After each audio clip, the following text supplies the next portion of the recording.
Bem, essa unidade, ela trata de direitos trabalhistas decorrente do contrato de trabalho. Ou seja, nós vamos estudar os direitos dos trabalhadores, como, por exemplo, jornada de trabalho, salário, remuneração, FGTS, seguro-desemprego. Então, grande parte dos direitos dos trabalhadores nós vamos estudar nesta unidade. Vamos começar a falar sobre jornada de trabalho. Vamos falar o que é jornada de trabalho, se existe a possibilidade de fazer jornada de trabalho reduzida, qual é a quantidade de horas trabalhadas permitida por lei. Bem, a jornada de trabalho, o que é jornada de trabalho? Jornada de trabalho é aquele tempo que você está à disposição da empresa, seja fazendo as atividades, seja aguardando ordens. Então, o período que você está na sua empresa fazendo as atividades é a jornada de trabalho. Ou o período que você está na empresa aguardando ordens, né? Porque talvez ali naquele momento você não tem a tarefa, mas você está aguardando chegar, também é considerado horário de trabalho. Só o momento que nós estamos dentro da empresa? Não. Existem pessoas que trabalham em casa e cumprem a sua jornada de trabalho. Tem pessoas que permanecem à disposição da empresa em casa, né? Permanecem em casa aguardando ordens. Isso também é jornada de trabalho. Todo o tempo que você leva para fazer atividade ou aguardando para fazer essas atividades, aguardando ordens, então você está cumprindo a sua jornada de trabalho. Mas qual é a duração da jornada de trabalho? O que a lei permite de fato? Então, veja, ao longo da história, isso foi um direito conquistado. Porque lá nos primórdios nós vamos ver que as pessoas trabalhavam 12 horas diretas, às vezes 14, 18 horas diretas. Isso pode? Não pode. A duração da jornada de trabalho que a lei permite não pode ultrapassar diariamente 8 horas, ou seja, por dia. Nós não podemos trabalhar 9 horas, 10 horas, mas nós podemos trabalhar até 8 horas. Pode trabalhar 4? Pode. Pode trabalhar 6? Pode. Mas não pode ultrapassar 8 horas por dia. E por semana? Não pode passar 44 horas por semana. Existe sim a possibilidade de ultrapassar 8 horas por dia, desde que se tenha uma compensação desse horário. Então, eu vou trabalhar 9 horas, trabalhei 1 hora a mais, eu tenho a possibilidade de descontar isso depois. Nós vamos estudar com maior profundidade como é o nome disso que eu estou falando, mas só para citar para vocês. Então, fiz horas a mais, posso compensar ou posso receber por isso, receber horas extras por isso. Então, pode passar? Pode. E a jornada pode ser inferior a 8 horas diárias? Pode também. Mas isso sempre é com um acordo do trabalhador, ok? Então, nós vamos estudar um pouco mais sobre isso. Jornada de trabalho permitida não pode passar de 8 horas por dia e não pode passar de 44 horas semanais. Algumas categorias, algumas profissões cumprem uma jornada de trabalho diferenciada. Por exemplo, assistente social é regulamentada por lei federal que ele não pode fazer mais do que 30 horas semanais. Psicólogos têm lutado também para regulamentar uma carga horária diferenciada. Então, existem algumas profissões que fazem um horário diferenciado, mas sempre é menos e nunca é mais do que aquilo que a lei permite. Então, não pode existir uma lei que fale, por exemplo, que o administrador deve trabalhar 50 horas semanais. Não pode, porque a lei não permite. A lei permite apenas 44 horas semanais. Pode existir uma lei que reduz essa carga horária, mas não pode ser mais do que a Constituição Federal permite. Isso acontece muito pela natureza do trabalho. Por exemplo, assistente social, psicólogo, dependendo da onde trabalho, vai trabalhar com situações que mexem muito com o psicológico da pessoa. Então, ficar muito exposto a algumas situações pode ser prejudicial a esse profissional. Então, pode ser que a categoria profissional lute por uma lei que venha, então, reduzir a sua carga horária. Só nesses casos? Não, vai existir N motivos que faz com que um profissional consiga trabalhar menos por lei. Jornada de trabalho diária, duração de trabalho e jornada de trabalho. É isso que nós vamos ver agora. Qual é a diferença de duração do trabalho e jornada de trabalho? Quando vocês virem o termo duração de trabalho, cai na prova de vocês, cai em um texto, qualquer lugar que vocês verem, duração de trabalho compreende todo o período de trabalho, inclusive aqueles momentos que você tira para o almoço, né? Inclusive essas pausas. Isso é duração de trabalho. Todo o período que você está trabalhando, incluindo as pausas, os repousos semanais, os feriados e as férias. Isso é duração do trabalho. E jornada de trabalho? Jornada de trabalho é mais restrito. Na jornada de trabalho, nós vamos compreender apenas aquele horário que você está à disposição da empresa. Aqui na jornada de trabalho, nós não vamos considerar pausas, repousos semanais, férias, não. É somente aquele tempo que você permanece à disposição da empresa. Essa é a diferença de duração do trabalho e jornada de trabalho. Duração do trabalho, todo o período que você trabalha, incluindo as pausas temporais. Jornada de trabalho é mais restrito, somente considera o tempo que você está à disposição da empresa. Registro da jornada de trabalho. Mas como se registra essa jornada de trabalho? Existem basicamente 3 meios: registro manual, registro mecânico e ponto eletrônico. E aí, esses registros, eles consideram a questão de ser razoável, né?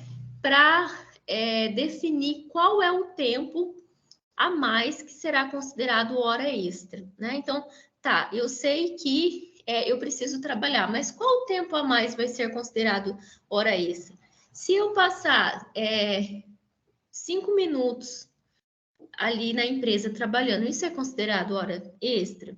Se eu passar 10 minutos, 20 minutos, se eu passar 3 minutos do meu horário de trabalho, é considerado hora extra? Então, veja, o Tribunal Superior, ele definiu que é considerado hora extra o que se passa de 5 minutos. E aí ele considera esse princípio da razoabilidade. Então, veja, em 5 minutos é o tempo que o trabalhador ele sai da sua mesa e vai até o relógio ponto, bater o dedo, para ele sair, então, para ele ir para o almoço ou para ele encerrar a sua jornada de trabalho.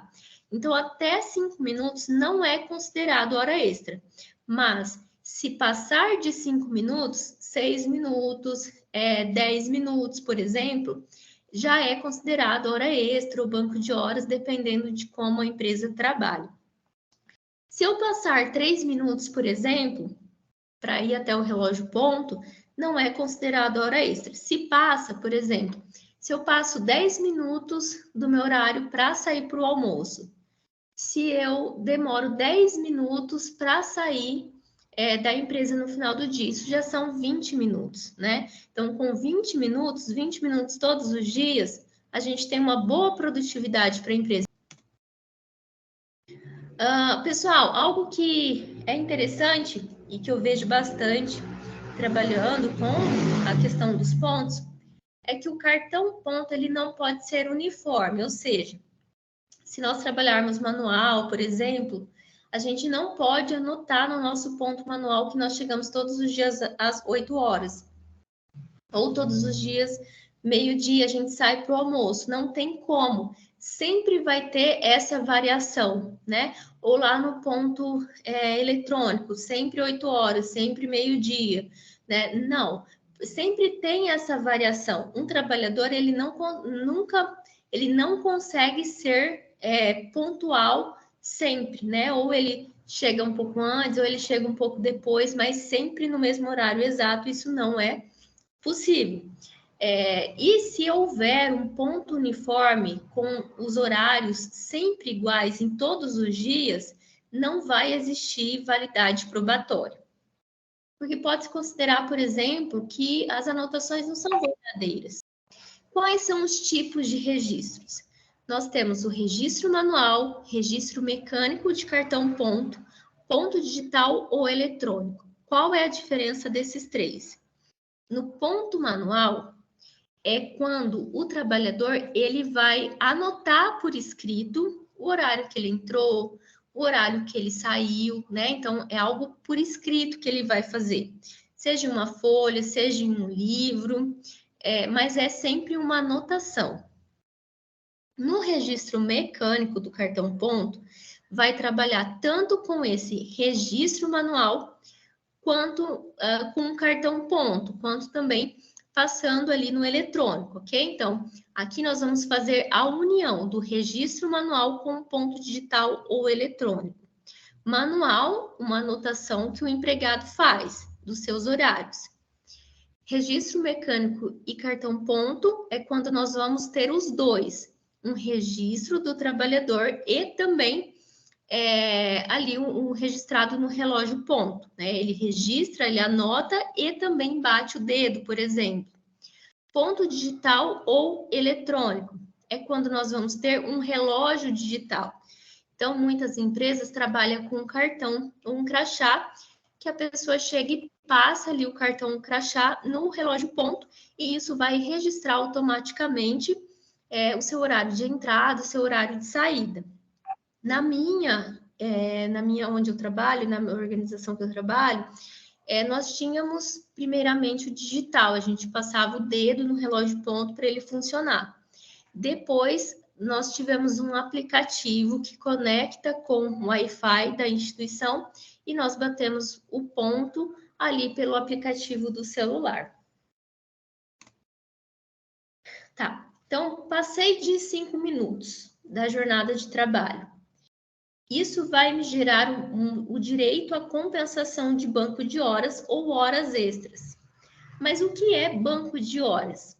Banco de horas acontece quando eu realizo mais do que 5 minutos na minha jornada de trabalho e depois eu vou compensar esse horário que eu passei. Então, se hoje a empresa precisa que eu fique a mais, eu aceitei ficar a mais para cumprir aquela tarefa. Passei 2 horas, 1 hora a mais do que a minha jornada de trabalho. Vou registrar ali. Depois de amanhã, aconteceu alguma situação emergencial. Eu também preciso ficar 1 hora a mais ali na empresa. Vou anotar. Depois, esse horário que passa a mais vai me gerar um banco de horas, vai me gerar uma quantidade de horas e eu posso descontar. Então, vamos supor que dentro de um mês eu faça 8 horas de banco de horas. Eu passei a mais, eu totalizei dentro de um mês 8 horas. Eu fiquei a mais 8 horas para a empresa. Então, eu vou ter direito de faltar um dia para eu compensar aquilo que eu fiz a mais. Isso é banco de horas. Regime de tempo parcial. Então, nós falamos até agora das situações de empregos que duram, né, até 8 horas. Eu sempre trazendo exemplo para vocês sobre esse tipo de trabalho de 8 horas. Mas nós percebemos na definição de jornada de trabalho e a concepção de qual é a obrigatoriedade em relação a esse tempo de trabalho, que é até 8 horas a duração da jornada de trabalho. Isso significa que eu posso fazer menos. Quando a duração não excede 30 horas semanais, eu vou trabalhar em um regime de tempo parcial. Se cair na prova de vocês esse termo, regime de tempo parcial, lembre-se que é um trabalho que semanalmente não ultrapassa 30 horas semanais. Eu vou trabalhar até 30 horas semanais e não vai exceder isso. E aí, então, não existe a possibilidade de ter horas a mais, é até 30 horas. Então, no caso, eu não posso exceder 26 horas e eu tenho a possibilidade de fazer mais 6 horas suplementares até aí, então, completar essas 30 horas. Mas veja, esse regime de trabalho parcial, ele veio uma proposta para se reduzir o desemprego. Então, existem empresas que ela não tem condição e não tem a necessidade de empregar pessoas com 44 horas semanais. Então, ela tem a opção de contratar pessoas que trabalhem 26 horas e aí ela paga um salário menor também. Então, é bom no sentido de que reduz o desemprego. Por um outro lado, esse regime de tempo parcial é bom para as mães de família que querem conciliar trabalho, casa, filhos, compromisso com esses filhos.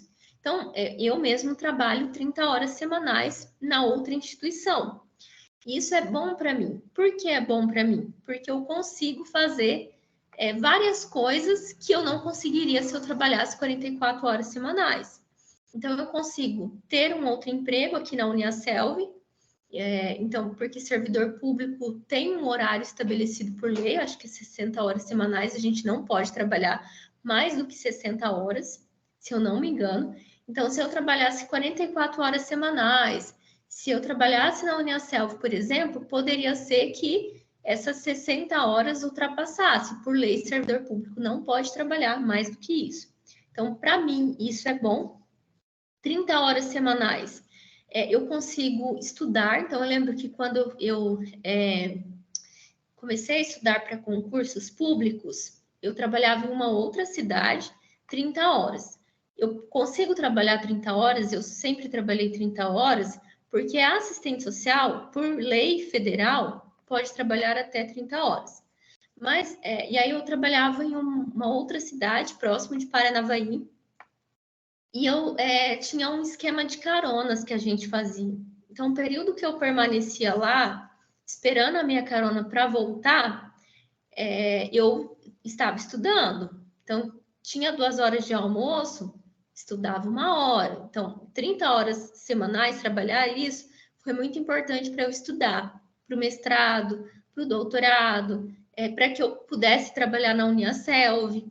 E tenho relatos de pessoas que também trabalha 30 horas semanais, que consegue cuidar do filho, né?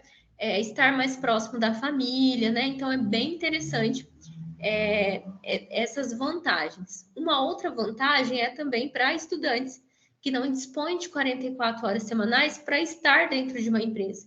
Que, de repente, trabalhar 20 horas, 26 horas seria melhor para ele, que ele ia conseguir trabalhar, ter uma renda para custear suas despesas e depois estudar. Então, essas são as principais vantagens desse regime de trabalho parcial. E a remuneração? Se eu trabalhar 30 horas, eu vou receber o mesmo valor de salário de quem trabalha 44 horas? Não.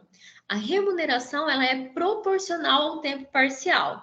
Se eu trabalho 20 horas, eu vou receber menos do que quem trabalha 40 horas, né? Então, isso é o regime de tempo de trabalho parcial.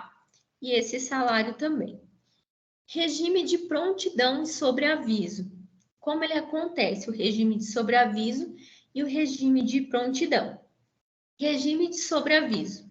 A pessoa permanece em casa, né, em sua residência ou fazendo seus compromissos, e ela já está avisada que a qualquer momento ela pode ser convocada para efetuar uma atividade para a empresa, né? Para resolver alguma situação, né? Ou para fazer qualquer outra, para cumprir qualquer outra ordem da empresa. Eu lembro de pessoas que trabalhavam muito sobre aviso no período de pandemia, que permaneciam em casa por causa da pandemia, porém ela já estava avisada que a qualquer momento ela poderia ser convocada para ir na empresa ou para resolver qualquer situação. O regime de prontidão é diferente, porque no regime de prontidão, as pessoas permanecem na empresa, aguardando as ordens. Então, ela fica na estrutura da empresa, esperando, então, que lhe dê alguma tarefa ou que apareça alguma coisa para ela resolver. Essa é a diferença de regime de sobreaviso e regime de prontidão. Prontidão permanece na empresa, o trabalhador permanece na empresa, aguardando ordens. Regime de sobreaviso, a pessoa pode permanecer em casa ou fazendo qualquer atividade, e ela já sabe que a qualquer momento ela pode ser convocada para resolver alguma situação.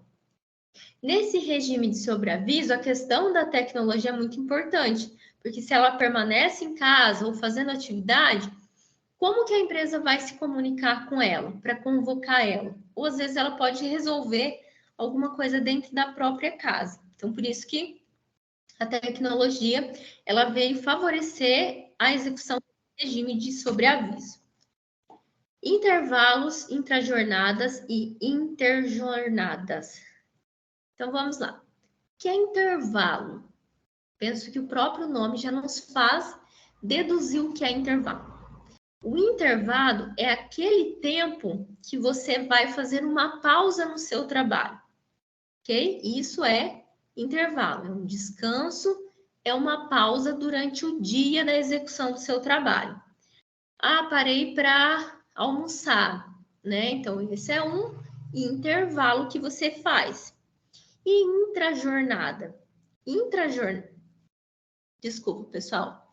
Isso é intrajornada, ok? É o intervalos intrajornada, é o período que você para durante o seu dia para fazer uma pausa, para fazer um descanso. Por exemplo, as refeições. E interjornadas, né?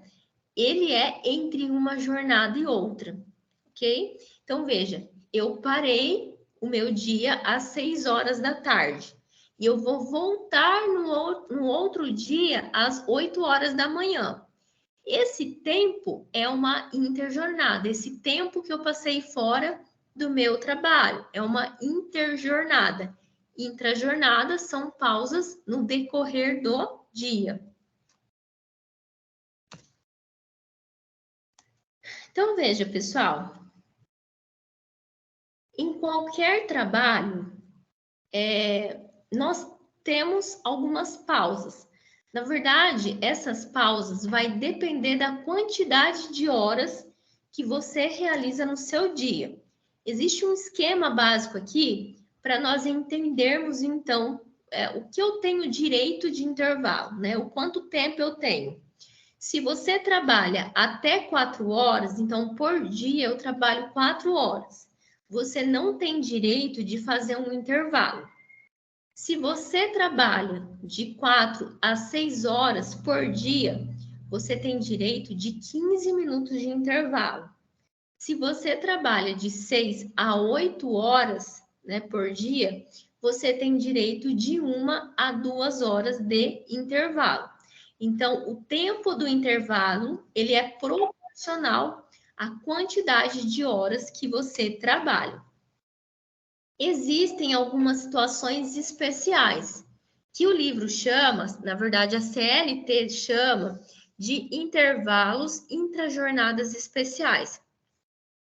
Então é só para o almoço que eu vou parar? Não. Só isso aqui que eu tenho direito depende do que você faz.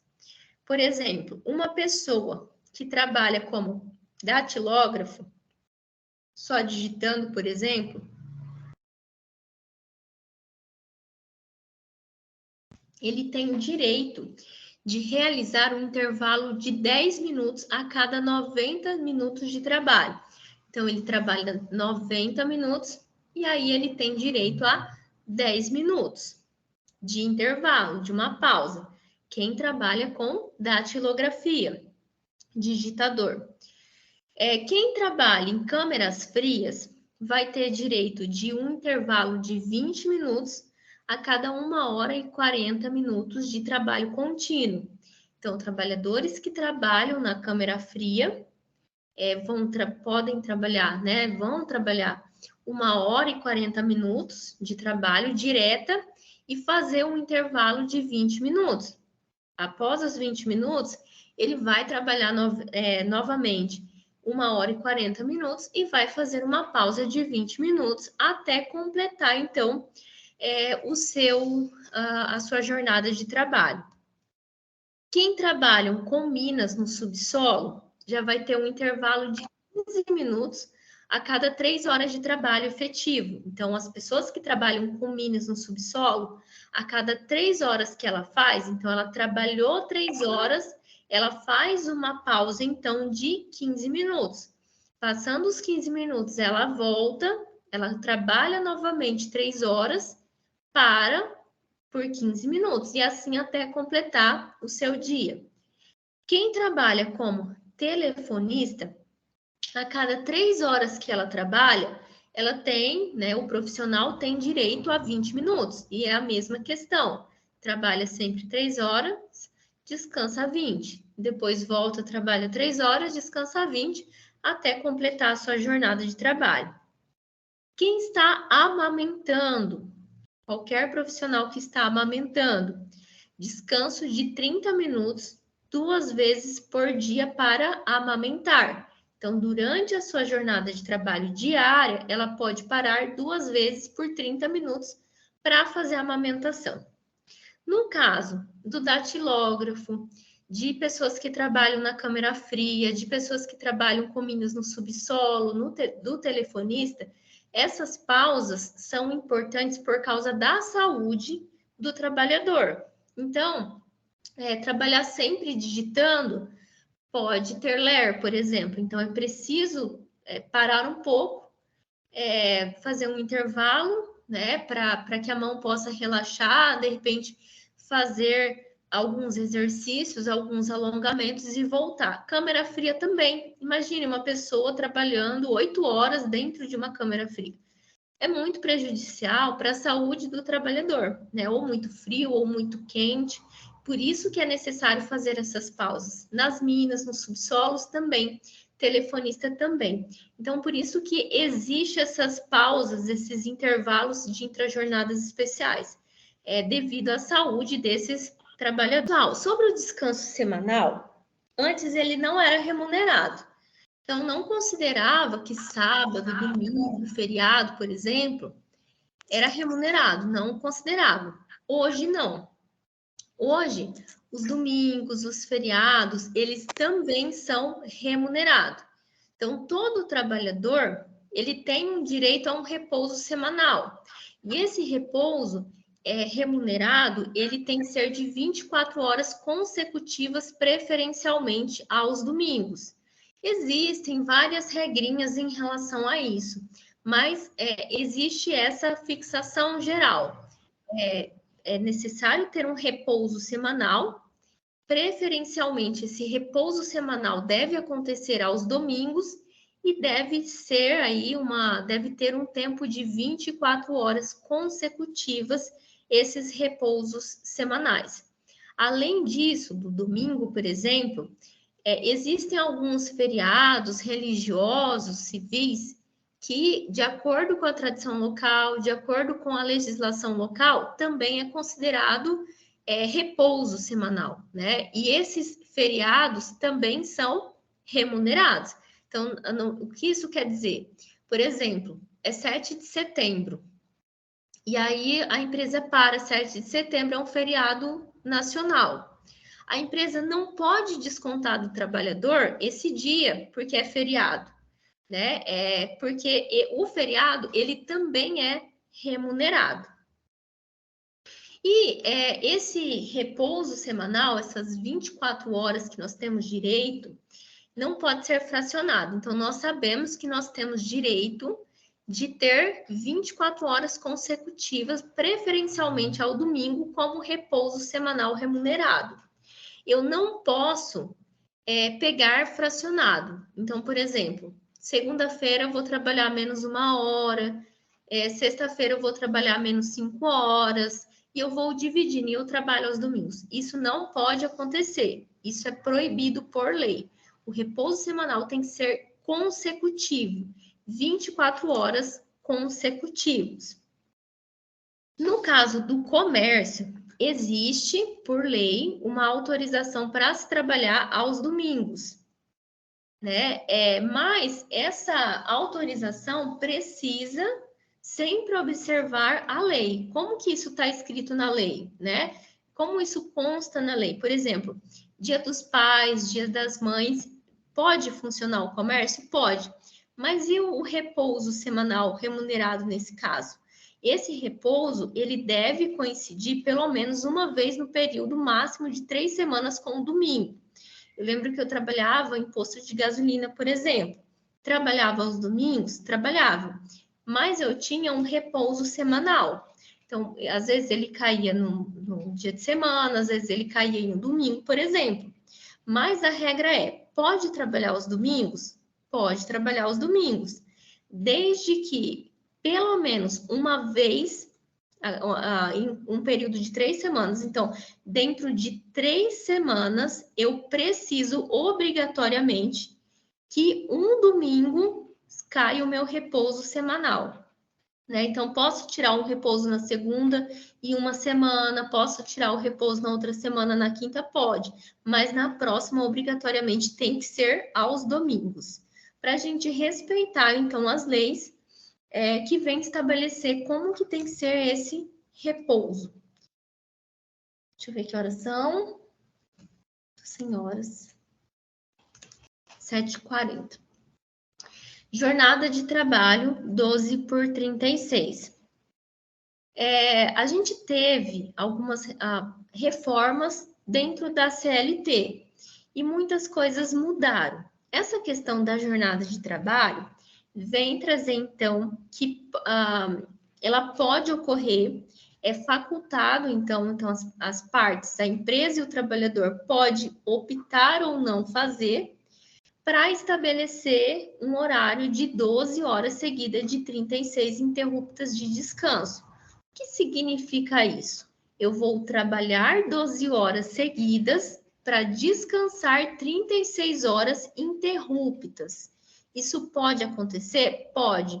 Desde que as partes, elas estejam cientes, as partes tenham acordado isso, e isso é algo opcional, não é algo obrigatório. Hora extraordinárias. Então, veja, aqui nós vamos falar de 2 tipos de horas extraordinárias. A supressão de horas extras e o itinerário. Então, veja, essa supressão, ela vai acontecer quando o empregador, o trabalhador, ele vai trabalhar habitualmente durante pelo menos 1 ano. Pessoal, eu preciso ler, que é muito detalhe, muita regrinha. Então, veja, supressão de horas extras.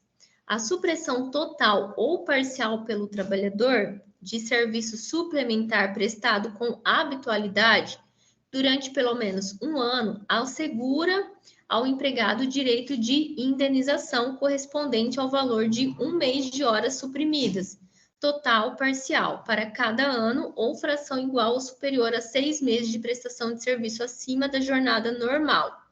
Então, veja, pessoal, o cálculo observará a média das horas suplementares nos últimos 12 meses anteriores à mudança multiplicado pelo valor da hora extra do dia da supressão. Então, veja, pessoal, supressão de horas extras. Quando eu faço horas a mais no meu trabalho, eu posso ter uma indenização em pecúnia da empresa. Então, a empresa tem essas 2 opções. ou eu tenho ali o banco de horas que eu vou fazer horas a mais e depois eu vou descontar, eu vou faltar como um repouso, ou então eu posso ter uma indenização. A empresa pode me pagar essas horas que eu ficar a mais. E o itinerário?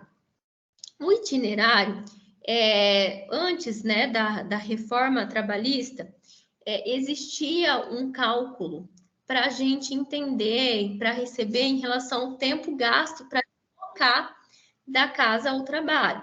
Então, o tempo que eu levo para sair da minha casa e ir para a empresa era considerado horas itinerárias e a empresa pagava por isso.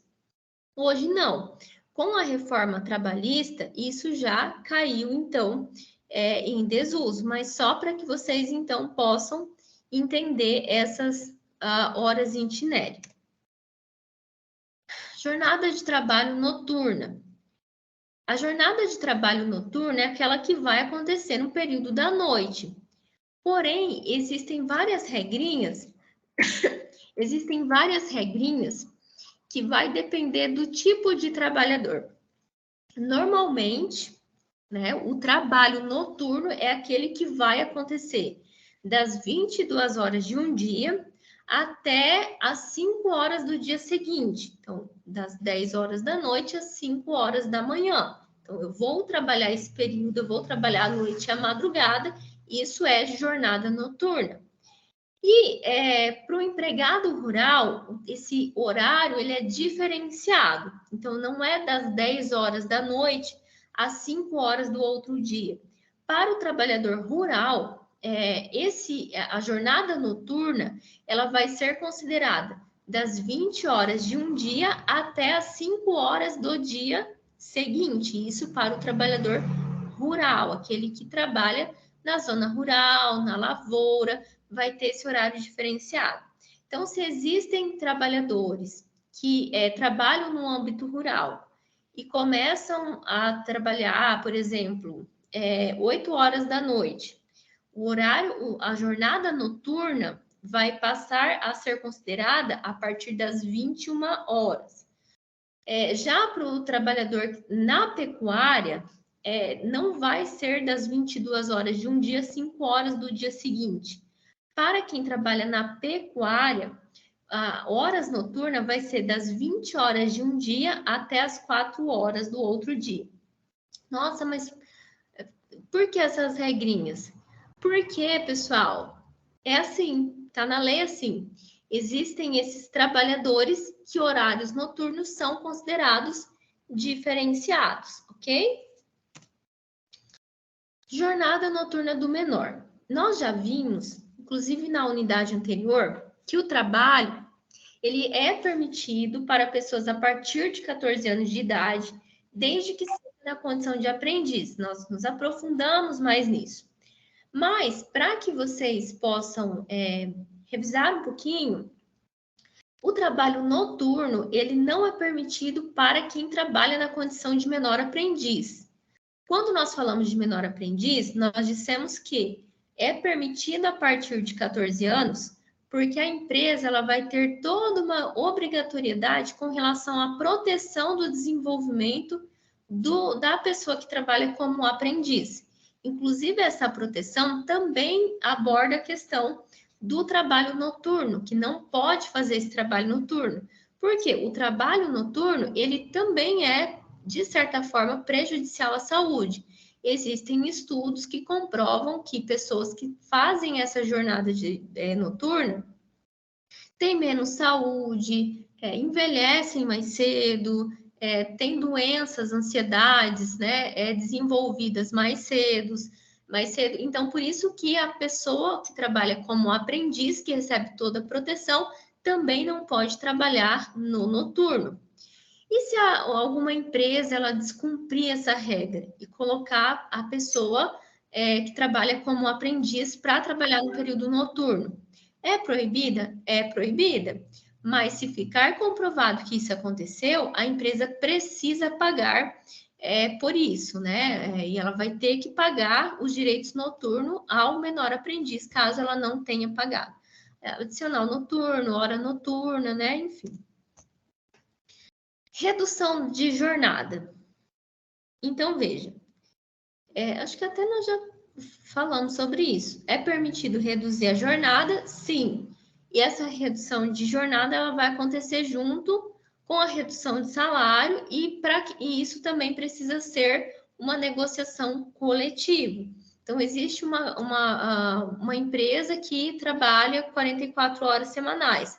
Ela precisa discutir isso coletivamente com outros profissionais, caso ela queira reduzir a jornada e, assim, consequentemente, o salário também.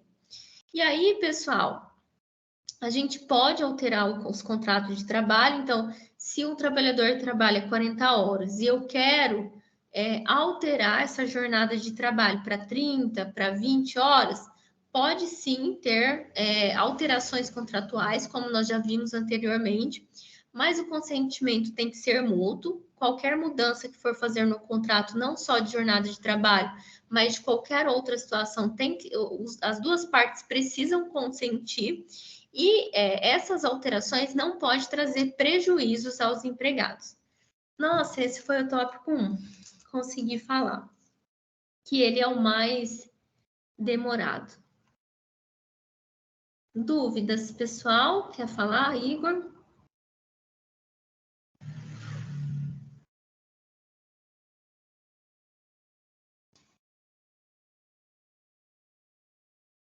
Ó. Prof, qual unidade a gente está trabalhando hoje? Unidade 2. Beleza. Ok? Pessoal, para quem chegou depois, eu até falei assim, que essa aula, lá no início, né, eu falei que essa aula ela é cansativa, porque ela trata de regrinhas, de prazos, de tempo específico, né? Então, eu acho ela bem cansativa. Quando eu estudava disciplinas de direito, eu via que era uma questão muito de decorar, sabe?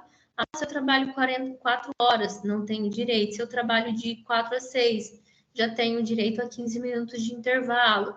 Se eu trabalho 8 horas, eu tenho direito a 1 hora e 2 horas de intervalo. Então, existem muitas regrinhas, e é uma aula que acaba sendo muito cansativa e é uma aula longa. Então, eu estou tentando falar mais rápido para tentar dar conta de todo o conteúdo. Eu fiz esses slides e ultrapassou 40 slides para que vocês possam ter uma noção. Mas é difícil resumir isso, né? Porque são regrinhas, pode cair na prova, e eu fico preocupada, de repente, fazer um resumo geral e não conseguir abordar aquilo que pode cair na prova de vocês. Então, estou tentando passar por todas as regrinhas, sem se aprofundar muito, e aquilo que o nosso tempo vai nos permitindo fazer. Esse é o nosso tópico 1, mas assim, fiquem à vontade, por favor, para falar, para contribuir. O Igor trouxe uma contribuição muito importante lá no tópico 1, tá ok? Salário e remuneração. Quando eu iniciei a aula, eu também disse que essa unidade vem mostrar para nós os principais direitos dos trabalhadores, né? Férias, jornada de trabalho, repouso remunerado. E agora, nesse tópico, nós vamos falar de salário e remuneração. Bem, e aí o livro traz vários itens importantes em relação ao salário, e nós vamos perpassar, então, por esses itens. Muitos itens, ele também não se aprofunda. Pessoal, e como é muitos detalhes, às vezes eu vou precisar ler para conseguir lembrar, para falar e explicar um pouco mais. Mas vamos lá. Salário. O que é salário? Salário é aquilo que o empregador ele vai pagar pela prestação de serviço do empregado. Isso é salário. O salário ele vai englobar vários itens, como, por exemplo, gratificações, comissões, e a gente vai falando sobre esses itens ao longo dessa tabela. Mas, basicamente, esse é o conceito de trabalho. É uma contraprestação que a empresa vai pagar aqueles que prestam serviços a ela. E remuneração? Então, veja, existe uma diferença de salário e remuneração. A remuneração é o total que vai ser pago para a empresa, incluindo as gorjetas. É o salário mais as gorjetas. E nós vamos explicar melhor depois o que é gorjeta. Salário, aquilo que a empresa paga pelo serviço. Remuneração, salário mais gorjeta. Salário mínimo é uma contraprestação mínima, é um valor mínimo estabelecido por lei que a empresa vai pagar ao trabalhador em decorrência da sua prestação de seu serviço. E com esse valor mínimo, ele é um cálculo feito pelo Ministério da Economia, enfim, que vai mostrar qual é o valor necessário para que em média, né, para que os brasileiros possam se alimentar, possam ter acesso ao transporte, ao vestuário, higiene, enfim. Mas esse valor mínimo é sempre muito criticado, porque eu, de fato, não sei hoje quanto está o salário mínimo, mas ele sempre foi muito criticado, porque só um salário mínimo, dependendo da quantidade de pessoas que tem na casa, da família, não consegue pagar um aluguel, uma alimentação, um transporte, um vestuário, uma higiene, né? Então, existe esse valor mínimo que é calculado, mínimo para que as pessoas tenham esses itens, né, essenciais para sobreviver, porém, em muitas regiões do Brasil, esse valor mínimo não dá conta de suprir essas necessidades. Mas isso aqui é uma crítica minha, assim, que eu venho ouvindo e lendo sempre. Não consta isso no livro. Salário profissional. Existem algumas categorias profissionais, algumas classes de trabalhadores que têm um valor fixado por lei. Não sei se vocês estão acompanhando sobre os enfermeiros. Pessoal, meu cachorro está atrapalhando esse barulho? Parou, acho que ele deve ter ouvido eu falar dele. Mas veja, existem salário profissional. Existem algumas classes de profissionais que têm um piso fixo para ser pago. Então, independente da região, para aquele profissional deve-se pagar aquele valor. Para a nossa classe, administradores, para os assistentes sociais, que eu também acompanho e sou formada, não existe esse piso. Então, eu já vi, por exemplo, administradores ganhando um salário mínimo. Já vi também administradores ganhando 4 mil, 8 mil, enfim. Então, não existe um padrão de salário, mas existem algumas categorias profissionais que têm esse piso e que é fixo. Por exemplo, os enfermeiros. Existe uma discussão tramitando, e parece até que foi aprovado, mas eu não sei como que está isso, que estabelecia um valor mínimo para os enfermeiros. Então, independente de onde ele trabalhar, era necessário pagar esse valor. Eu lembro que quando começou a discussão, as instituições começaram a demitir, ou começaram a falar que se fosse aprovado ia demitir enfermeiros, porque eram os enfermeiros e os técnicos em enfermagem, né? E dependendo da instituição de saúde, não suportava pagar aquele valor para aquele profissional. Salário normativo. O salário normativo, ele acontece depois de um dissídio coletivo. Como nós já estudamos na aula anterior, o dissídio coletivo é quando já tentou acordos entre sindicatos ou entre sindicatos e empresa para estabelecer uma determinada situação. No caso, nós estamos falando de salário. Então, é quando o sindicato já tentou estabelecer algum acordo com relação ao salário, não houve acordo e isso precisou ser definido pelo judiciário. Então, foi lá no judiciário e o judiciário vai, então, definir para que esse valor seja pago. Então, a fixação dessa sentença por parte do judiciário, após um dissídio coletivo, então, após ter passado por todo esse trâmite, é o que nós vamos chamar de salário normativo. Salário fixo é aquilo que você vai receber por mês fixamente, não vai variar. Então, é aquele valor que você recebe que não vai variar conforme a produção, que não vai variar conforme o seu tempo de trabalho, ele é fixo. Você vai receber aquele mesmo valor todos os meses.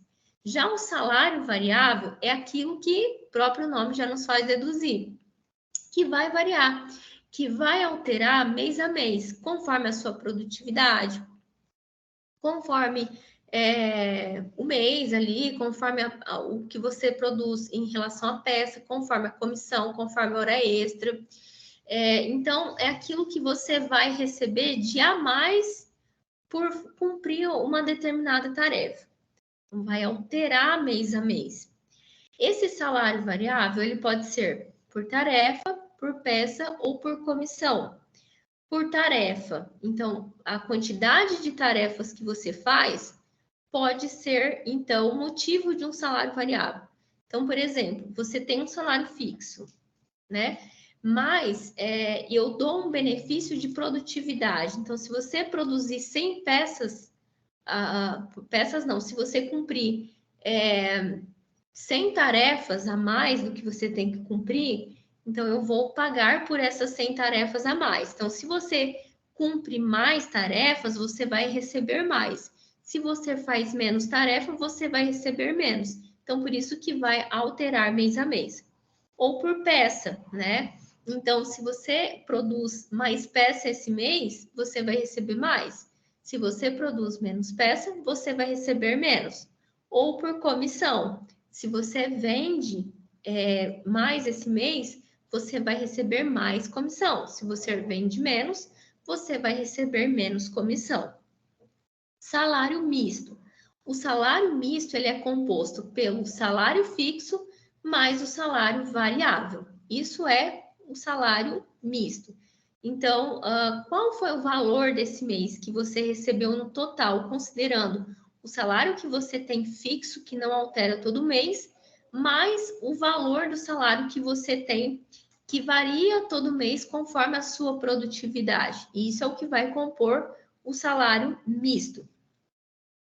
Salário complessivo. O salário complessivo, ele é proibido por lei. Ele acontece quando a empresa tenta mascarar algum item ali do seu holerite. Então, quando você pega o seu holerite, tem vários itens. Salário base normal, X.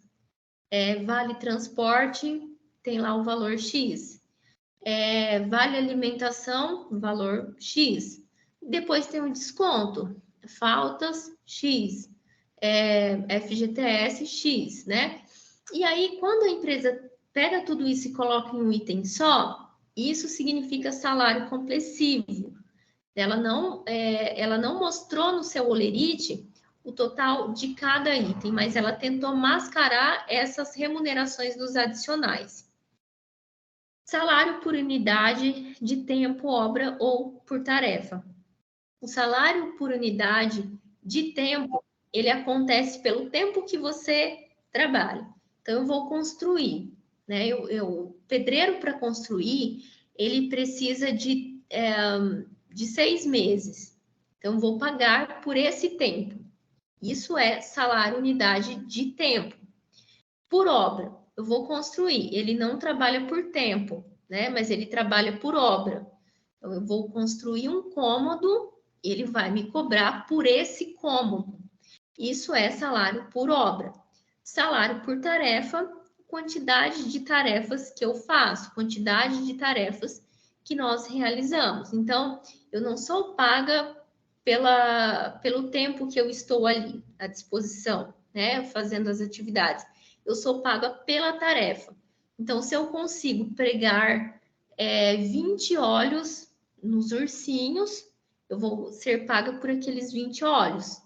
Se eu consigo, em um mês, fazer 100, eu vou ser paga pelo 100. Então, eu sou paga por cada tarefa. Eu não sou paga pelo urso, né? Ou pelo, enfim. Salário em utilidade, in natura. Então, tem algumas empresas que elas pagam auxílio educação, vale transporte, seguro de vida. Então, tudo isso que entra mais é o que nós vamos chamar de salário em utilidade ou salário in natura. Então, vestuário, educação, transporte, assistência médica, seguro de vida, previdência privada, entre outros. Prazos para o pagamento do salário. O pagamento estipulado por mês deve ser efetuado o mais tardar até o 5º dia útil do mês subsequente ao valor. Então, até o 5º dia útil do mês, o mais tardar, o pagamento ele deve ser pago. Formas de pagamento: em dinheiro, em moeda corrente do país. Princípios de proteção do salário. Então, o que rege o salário, né? Enfim, irredutibilidade do salário, impenhorabilidade, falência do empregador. Veja,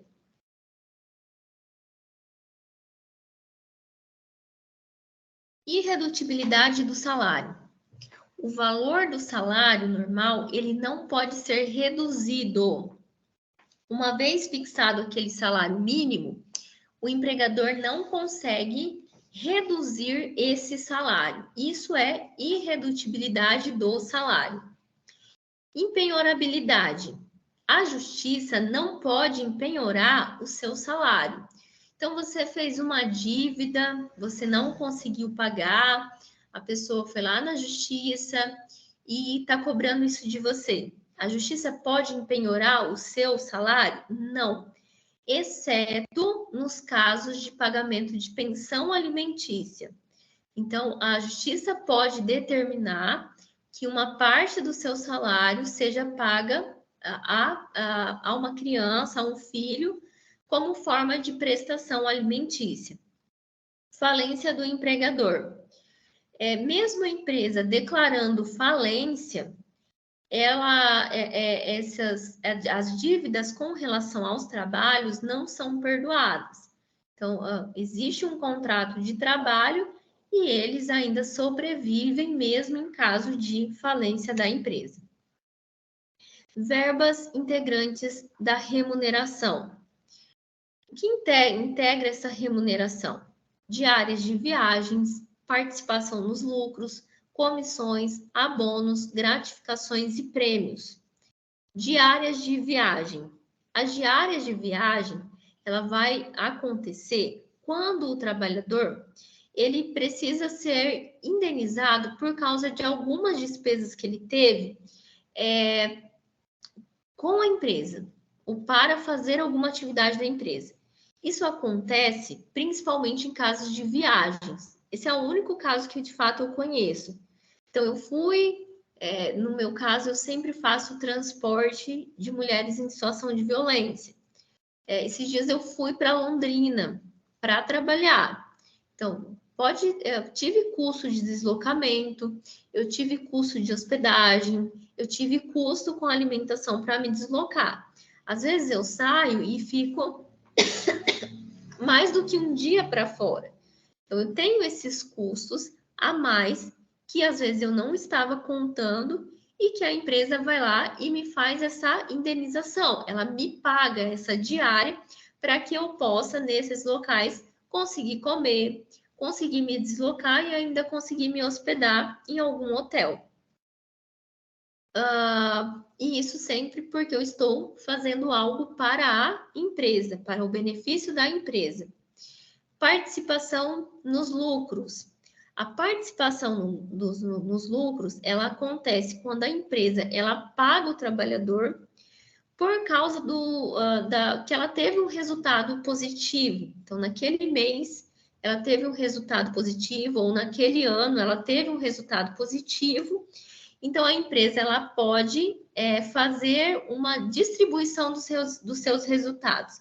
Aqui, a empresa ela reconhece que o trabalhador ele teve uma contribuição para que a empresa consiga chegar nos seus resultados positivos. Então, a empresa pega aquilo que ela recebeu, né? E faz uma distribuição de uma parte para a sua mão de obra. Comissões. A comissão, ela também integra o salário. A comissão, ela acontece muito para os trabalhadores que atuam no setor do comércio. E aí, pessoal, a comissão, ela acontece muito como quando, por exemplo, a gente faz uma venda de um sapato, uma venda de uma roupa, e a empresa vai pagar um dinheiro a mais em cada roupa, em cada sapato que eu vender. O abono, ele não é necessariamente um desconto, né, ou algo assim. Ele é um adiantamento do dinheiro, ele não é, na verdade, um dinheiro a mais, como é a diária, por exemplo, como é a participação no lucro. Ele é um adiantamento. Então, aquele dinheiro que eu vou receber lá no dia 5º, no 5º dia útil, eu posso ter ele adiantado hoje. E isso vai se chamar abono. Gratificação. A gratificação, ela acontece quando a empresa, por vontade própria, ela decide espontaneamente pagar o trabalhador por algo que ele fez, ou de repente para motivar ele. Isso se chama gratificação. Prêmios.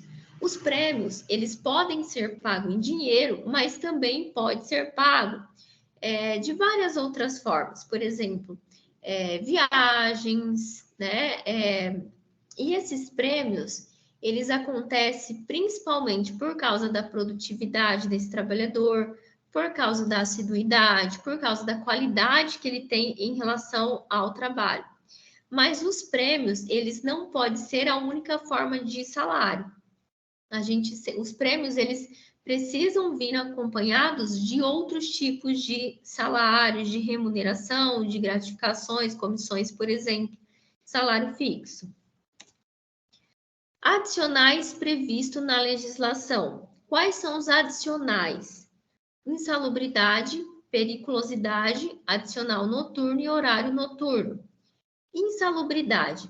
A insalubridade é quando a empresa ela paga um valor a mais para o trabalhador, porque ele realiza a sua atividade em um local que pode prejudicar a saúde dele, pode causar doenças para ele. Igual eu falei a vocês, eu já trabalhei em posto de gasolina.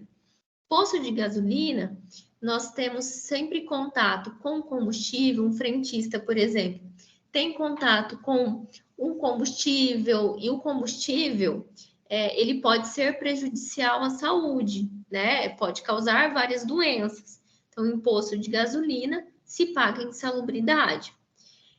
Por exemplo, aqueles trabalhadores, como nós falamos, que trabalham em câmara fria, fica muito exposto ao frio ou ao calor, né? Essa submissão a essas temperaturas também são prejudiciais à saúde, também pode causar doenças.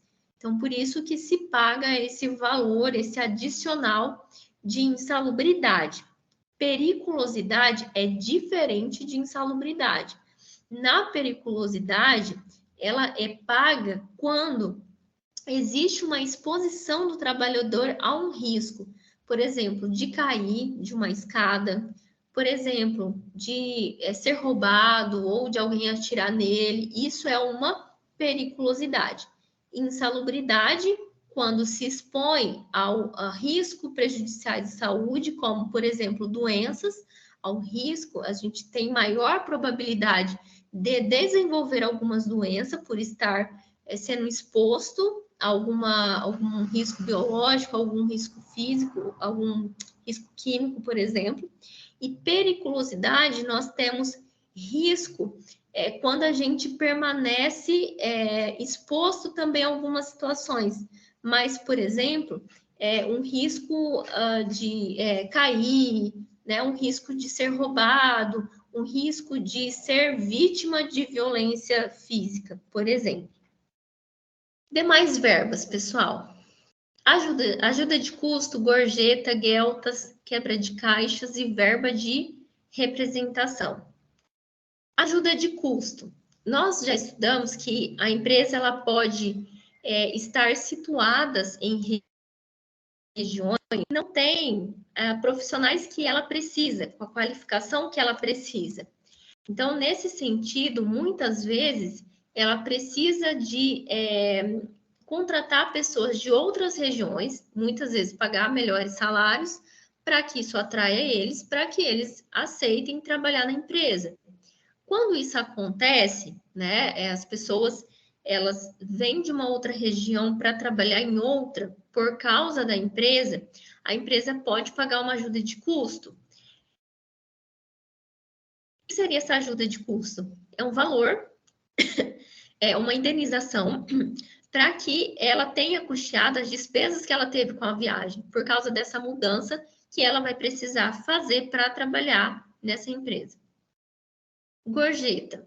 Pessoal, mas não necessariamente isso acontece apenas quando a empresa não encontra profissionais nessa região. É apenas algo que eu citei de exemplo. Ajuda de custo é uma indenização para custear despesas de viagem que o trabalhador pode ter com o empregado. Gorjetas. As gorjetas, elas podem acontecer de duas formas.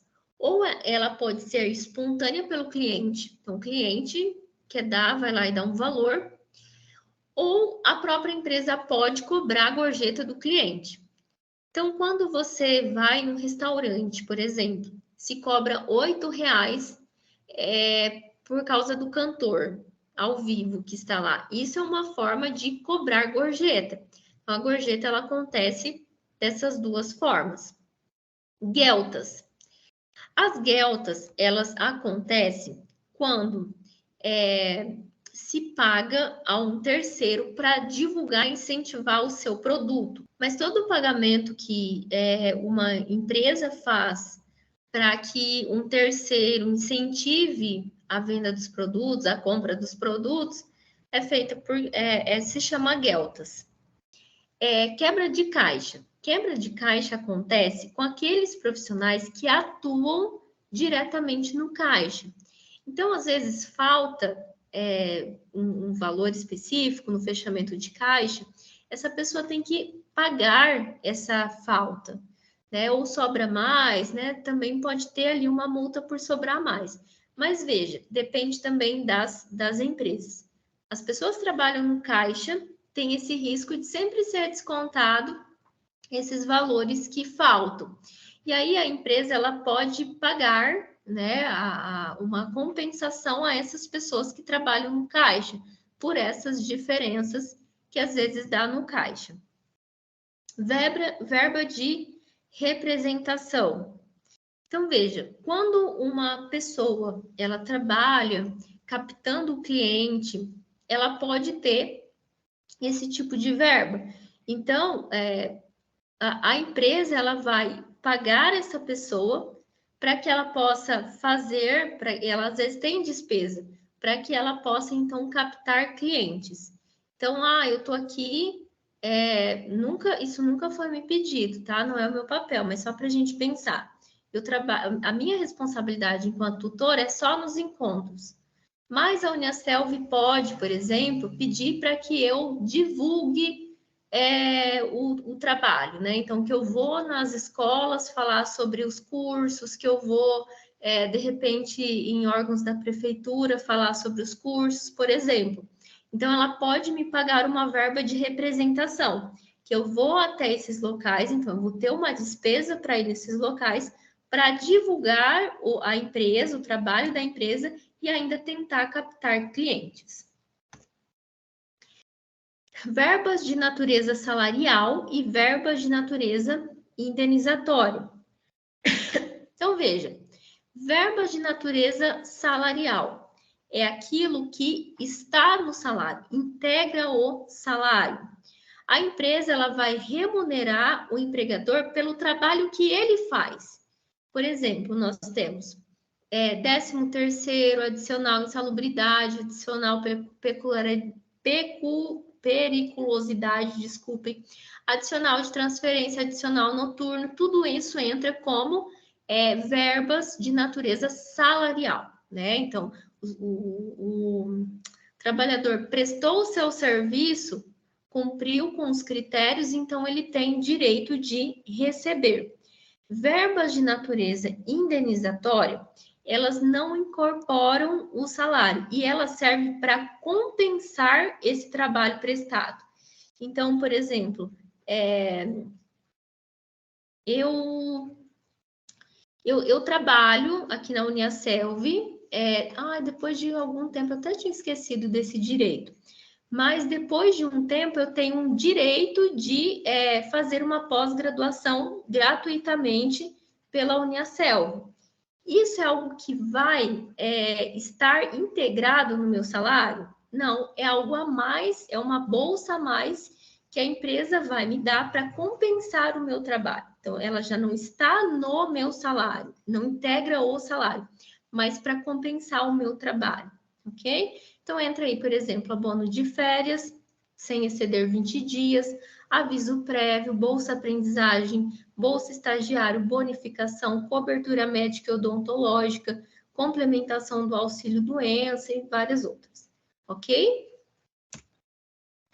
Folha de pagamento Olerite. Então, veja, a folha de pagamento, ela o Olerite, folha de pagamento, eu não sei como vocês costumam chamar, ela vem para nos apresentar um resumo de tudo aquilo que eu recebi de remuneração e tudo aquilo que me foi descontado durante o mês trabalhado, ok? Então, ela vem nos fazer essa apresentação de forma resumida. Esse é o objetivo da folha de pagamento do Olerite. As empresas, elas são obrigadas a preparar essa folha de pagamento e esse Olerite. E ela é obrigada também a manter arquivado essa folha de pagamento e esse Olerite, ok? O Olerite faz um resumo das minhas remunerações e daquilo que foi descontado. A empresa ela é obrigada, por lei, elaborar essa folha de pagamento e manter arquivado cópias dessa folha de pagamento. E existem vários quesitos que devem constar nessa folha de pagamento. Quais são eles? Nome dos empregados, ou de repente nome dos contribuintes individuais, dos trabalhadores avulsos, a função que ele faz, os descontos que foi feito, as parcelas da remuneração. Então, esses são itens que devem constar no Olerite. Nome, função, desconto e o valor ali dessas remunerações. Descontos salariais. Nós temos o desconto de contribuição previdenciária e o desconto de contribuição sindical. Como que acontece esses descontos? Então, veja, contribuição previdenciária. Quando nós trabalhamos, existe ali um desconto mensal para que nós podemos contribuir com a Previdência Social. O livro não se aprofunda, não traz muitos detalhes dessa Previdência Social, mas tem todo um porquê, um histórico, que talvez não caberia se aprofundar também. Mas essa contribuição previdenciária, ela serve para que nós possamos contribuir, com a política de previdência social. Quando nós formos nos aposentar, esse valor que nós vamos receber de aposentadoria vai vir de contribuição de outras pessoas que estão trabalhando e que contribuem com a previdência social.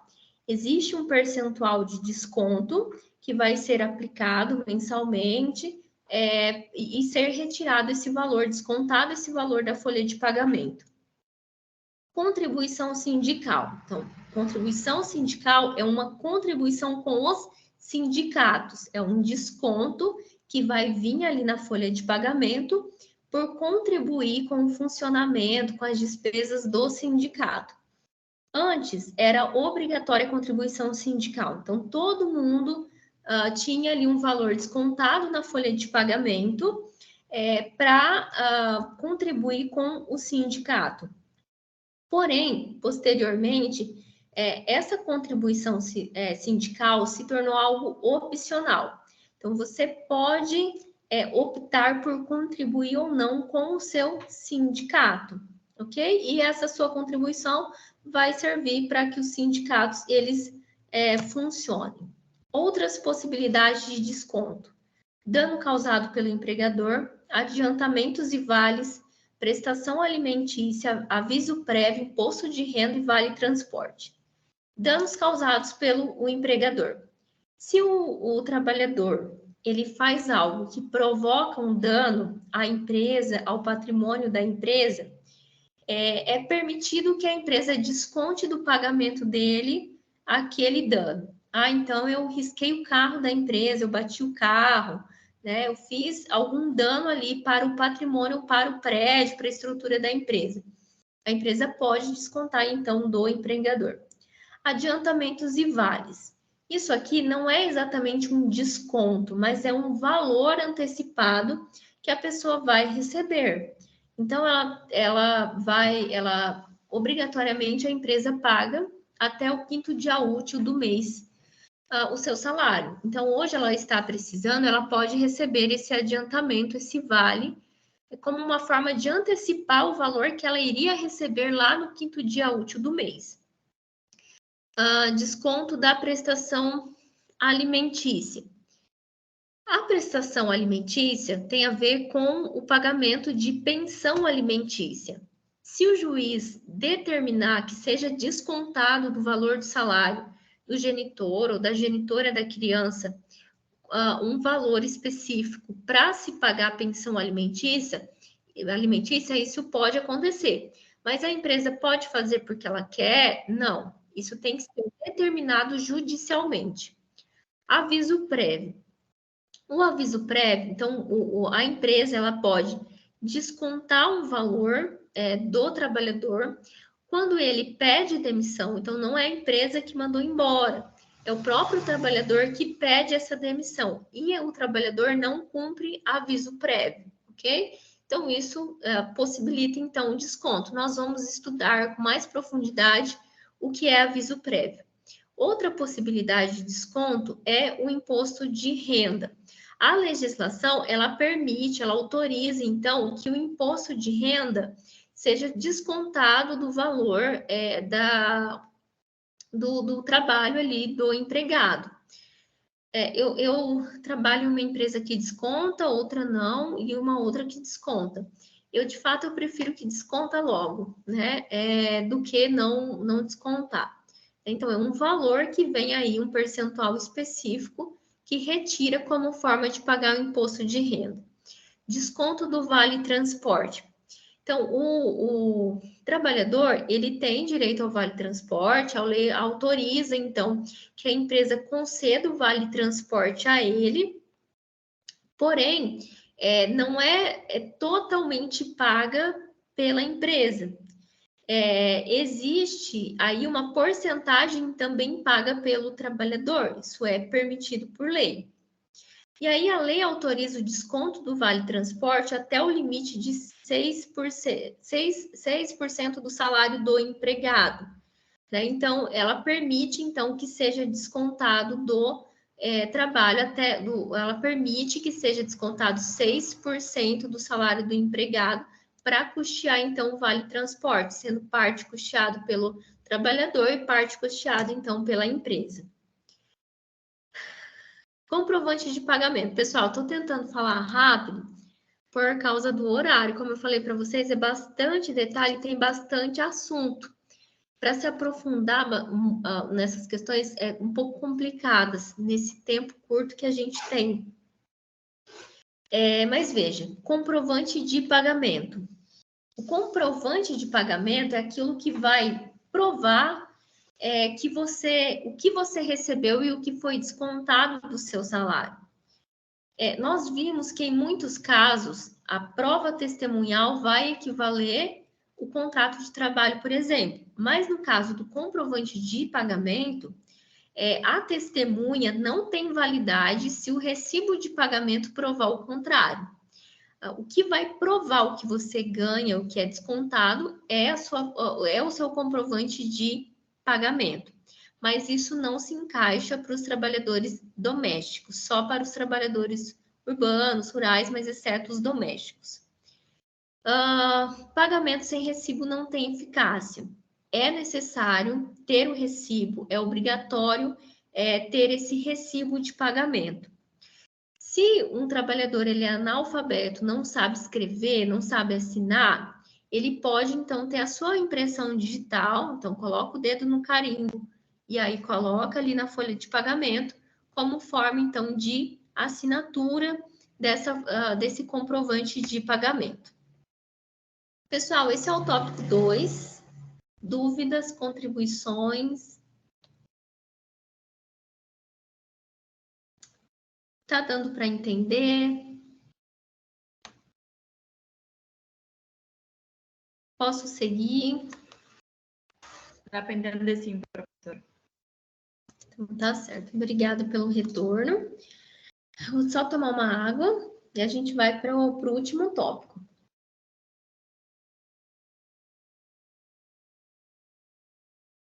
Eu fico sem horas aqui, eu só consigo ver o slide. Não consigo ver o chat, não consigo ver o Teams. Mas agora eu vi a hora, eu acho que a gente vai conseguir terminar assim num tempo. Veja, nós estamos falando então dos principais direitos dos trabalhadores. Falamos da jornada, do descanso semanal, falamos da remuneração, da folha de pagamento, tudo aquilo que o trabalhador tem direito. Nesse tópico, nós vamos falar de aviso prévio, estabilidade provisória, FGTS, PIS/PASEP e seguro-desemprego. Ok? Pessoal, eu conto com a ajuda das pessoas experientes, né, para contribuir, para falar também, tá? Veja, aviso prévio. O aviso prévio, ele tem como objetivo evitar surpresas, certo? Então, a empresa não está esperando que o trabalhador ele peça demissão. Mas aí, o trabalhador ele vai pedir demissão. A empresa precisa de ter um tempo para que ela possa se adequar. Quem vai substituir esse trabalhador? Quando, né, a pessoa vai começar, a qualificação que precisa ter para cobrir essa vaga, fazer todo o planejamento da vaga, fazer o recrutamento, fazer a seleção. Então, esse aviso prévio, ele vai ter esse objetivo, evitar surpresas. A pessoa pede demissão, ela não foi mandada embora por justa causa, então ela vai precisar cumprir, né, ali um período para que a empresa possa se organizar em relação à substituição desse funcionário. Nós vamos estudar melhor sobre isso. Por enquanto, aqui nesse item, só fala da finalidade. Qual é a finalidade? Qual é o objetivo? Evitar surpresas diante do rompimento do contrato de trabalho. Prazo mínimo. Pessoal, a Constituição Federal traz que o prazo mínimo do aviso prévio é 30 dias.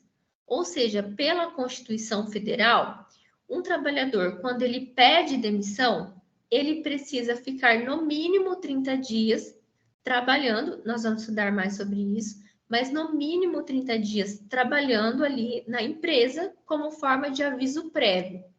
A CLT já traz duas possibilidades. Ela traz a possibilidade de aviso de 8 dias para aqueles que recebem salário semanal ou por tempo inferior. Então, a pessoa recebe semanal ou recebe por diária. Então, ela vai precisar cumprir um aviso de 8 dias. Ou para aqueles que recebem quinzenalmente ou mensalmente, precisa cumprir, então, 30 dias. Mas, pela Constituição Federal, o prazo mínimo é 30 dias. Aviso prévio indenizado. Então, veja, quando o empregador ele não precisa desse tempo para fazer o recrutamento, a seleção, e a pessoa pede a demissão, existe então essa possibilidade do trabalhador pagar o aviso prévio. Então, ao invés dele ficar 30 dias à disposição da empresa, vai ser descontado dele um valor específico como forma de pagar esse aviso prévio. Então, ele vai indenizar a empresa por não cumprir o aviso prévio. Então, às vezes, ele passou em um concurso, precisa assumir logo, não tem esses 30 dias para ficar à disposição da empresa, ou, de repente, conseguir um outro emprego em um outro local que precisa dele de forma imediata. Então, pode acontecer esse aviso prévio indenizado. Não cumpriu o aviso prévio, então, ele vai pagar um valor específico para a empresa por não permanecer à disposição esses 30 dias. Aviso prévio trabalhado é quando o empregador de fato cumpre esses 30 dias de aviso prévio. Reconsideração do aviso prévio acontece bastante. Do trabalhador estar no período de aviso prévio e depois se arrepende. Ou então a empresa faz uma proposta melhor e acaba convencendo o trabalhador de ficar. Então, pode haver essa reconsideração do aviso prévio. Ou seja, a gente vai desconsiderar o aviso prévio e a pessoa volta a trabalhar normal. Mas isso tem que ser aceito tanto pelo trabalhador quanto pela empresa também. Justa causa do empregado no período de aviso prévio. Então, pode acontecer que no período ali do aviso prévio, existe uma situação de justa causa.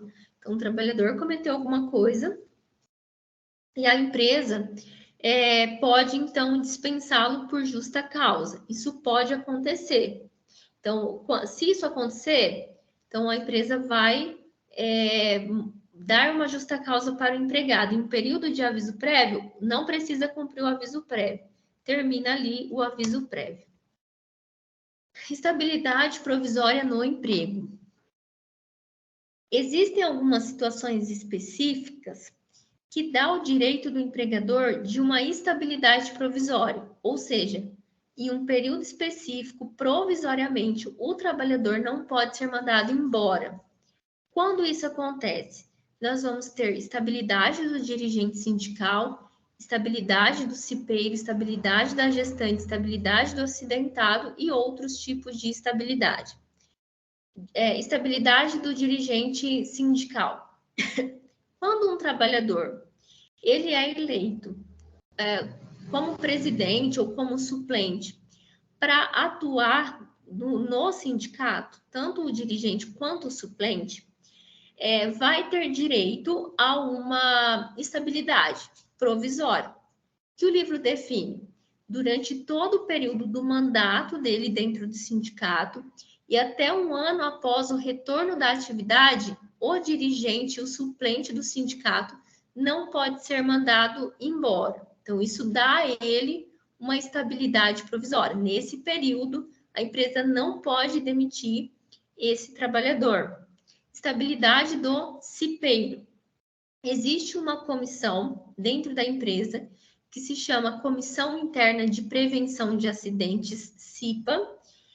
O livro não se aprofunda no que é a CIPA, né, o que faz a CIPA, mas eu penso que esse tipo de comissão é formado por representantes dos trabalhadores, representantes dos empregados, para pensar em estratégias de prevenir acidentes.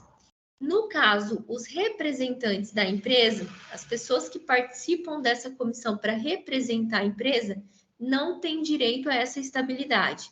Mas quem participa dessa comissão como representante dos trabalhadores já tem direito a essa estabilidade. Estabilidade durante quanto tempo? Durante o período que estiver participando dessa comissão e até um ano após o retorno da atividade. A empresa não pode mandá-los embora, demiti-los. Pessoal, estabilidade da gestante. A estabilidade da gestante, ela serve para que a mulher ela tenha proteção em sua gestação e para que o nascituro, a criança que está nascendo, também tenha essa proteção, para que a mulher tenha uma gravidez tranquilamente. Então, durante esse período que a mulher está gestante, a empresa também não pode demitir. No caso da mãe adotiva, essa estabilidade não se aplica. Então, a mãe adotou uma criança, ela não tem essa estabilidade na gestação, mas uma gravidez, ela já vai ter essa estabilidade. Estabilidade do acidentado. Uma pessoa que sofre acidente no trabalho, normalmente ela precisa se afastar para se recuperar. O médico ele dá um atestado, uma carta para que a pessoa fique afastada. E essa pessoa que sofreu esse acidente, está afastada, ela também tem um prazo mínimo de 12 meses de estabilidade, ela não pode ser demitida. E existem outros tipos de estabilidade. Integrantes do Conselho Nacional de Previdência Social, integrantes do Conceito Curador do FGTS, integrantes da Comissão de Conciliação Prévia e servidor público. Pessoal, o livro não se aprofunda no que é esse Conselho Nacional, Conselho Curador, Comissão de Conciliação Prévia, então eu penso que isso não cai na prova de vocês. E ele só traz isso. Integrantes que participam de tal, têm estabilidade de tanto tempo, ok? Fundo de Garantia do Tempo de Serviço. O FGTS, ele é um fundo, né, que vai sendo descontado do trabalhador e ele vai receber em caso de justa causa, demissão de justa causa. A empresa, ela deposita mensalmente para a Caixa Econômica Federal esse fundo de garantia.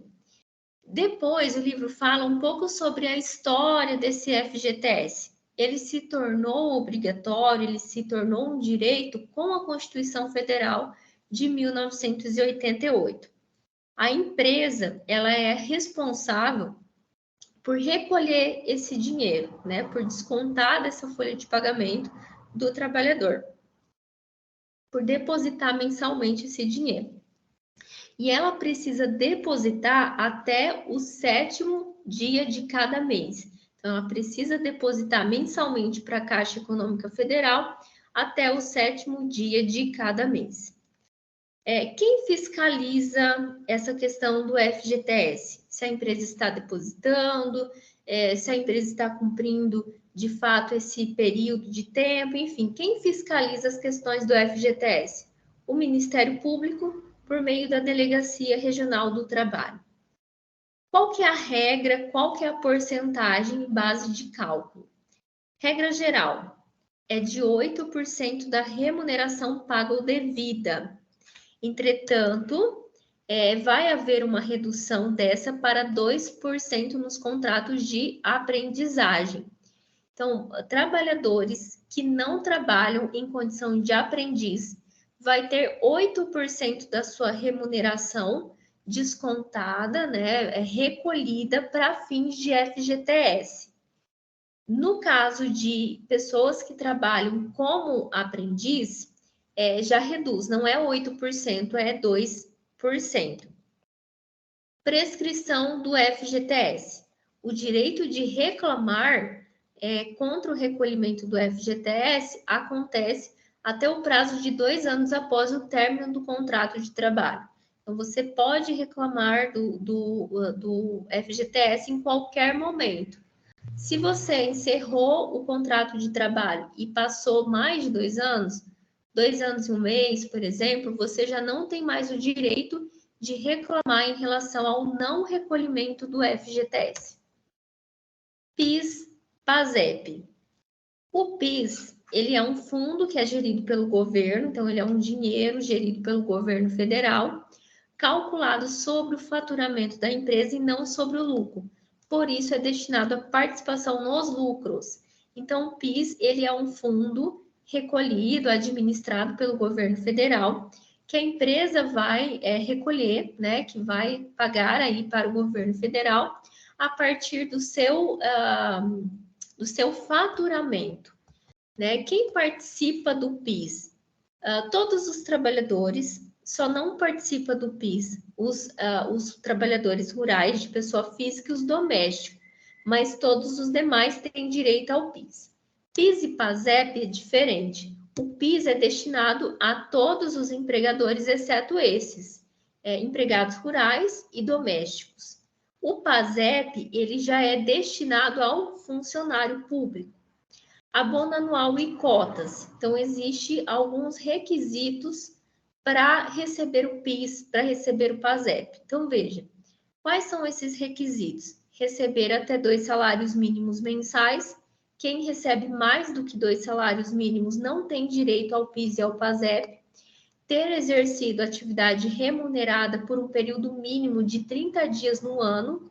Então, você tem direito ao PASEP se você trabalhar no mínimo 30 dias durante aquele ano. Possuir cadastro no PIS ou Cadastro Nacional de Trabalho há no mínimo 5 anos. Você se cadastrou para receber o PIS por um período mínimo de 5 anos. É outro requisito, tem que ter cadastro para receber o PIS. Tenha sido informado corretamente na RAIS do ano base. RAIS é uma base de dados do governo, né? E para você receber, você precisa, então, estar constando nessa base de dados. Então, isso é o PIS, são essas pessoas que participam do PIS e do PASEP, e esses são os critérios, os requisitos para receber esse abono. Pessoal, seguro-desemprego. O seguro-desemprego, qual é o objetivo dele? É também dar uma assistência financeira àqueles que ficaram desempregados por justa causa. Então, a empresa, ela demitiu um funcionário por justa causa. Então, tem direito ao seguro-desemprego. E a finalidade dele é prestar essa assistência financeira temporária. Serve para que o trabalhador ele possa se organizar a sua vida, né? Até que ele consiga encontrar um outro emprego. Isso é a finalidade do seguro-desemprego. A questão do seguro-desemprego tem muitas polêmicas também e já foi alterado várias vezes. Mas, enfim, essa é a finalidade dele. Qual é o período, né, que se é disponibilizado o seguro-desemprego? Então, a esse trabalhador que ele foi mandado embora, que ele foi demitido por justa causa, ele pode receber o seguro-desemprego por um período máximo variável de 3 a 5 meses, de forma contínua ou alterada. Essa é a regrinha básica para o tempo, né, o valor, a quantidade de parcelas do seguro-desemprego. Quantidade de parcela vai variar bastante. Então, vai ter ali a primeira solicitação. Então, a primeira vez que a pessoa solicita o seguro-desemprego, quantas parcelas ela recebe? 4. A segunda vez que a pessoa solicita o seguro-desemprego, 3 parcelas. E a partir da terceira solicitação, 3 parcelas também, no mínimo 6 meses e no máximo 11 meses. São as regrinhas básicas em relação à quantidade de parcela. Seguro-desemprego do empregado doméstico, ele é diferenciado. Para que o empregado doméstico possa receber seguro-desemprego, ele precisa comprovar por pelo menos 15 meses, nos últimos 24 meses que antecedem a data da dispensa. Então, ele precisa comprovar que ele foi empregado doméstico, ele exerceu essa atividade doméstica por esse período de 15 meses, nos últimos 24 meses. Ele não pode estar gozando de qualquer benefício previdenciário de prestação continuada ou previdência social, exceto auxílio acidente, pensão por morte. Então, ele não pode estar recebendo nenhum tipo de benefício da previdência social, salvo esse acidente, auxílio acidente e pensão por morte. E ele não pode possuir renda própria. São os requisitos, então, para ter acesso ao seguro-desemprego, aqueles que trabalham como empregado doméstico. Pessoal, dúvidas?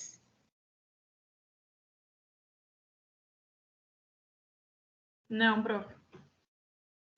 Tem bastante regrinhas, né? Bastante detalhes.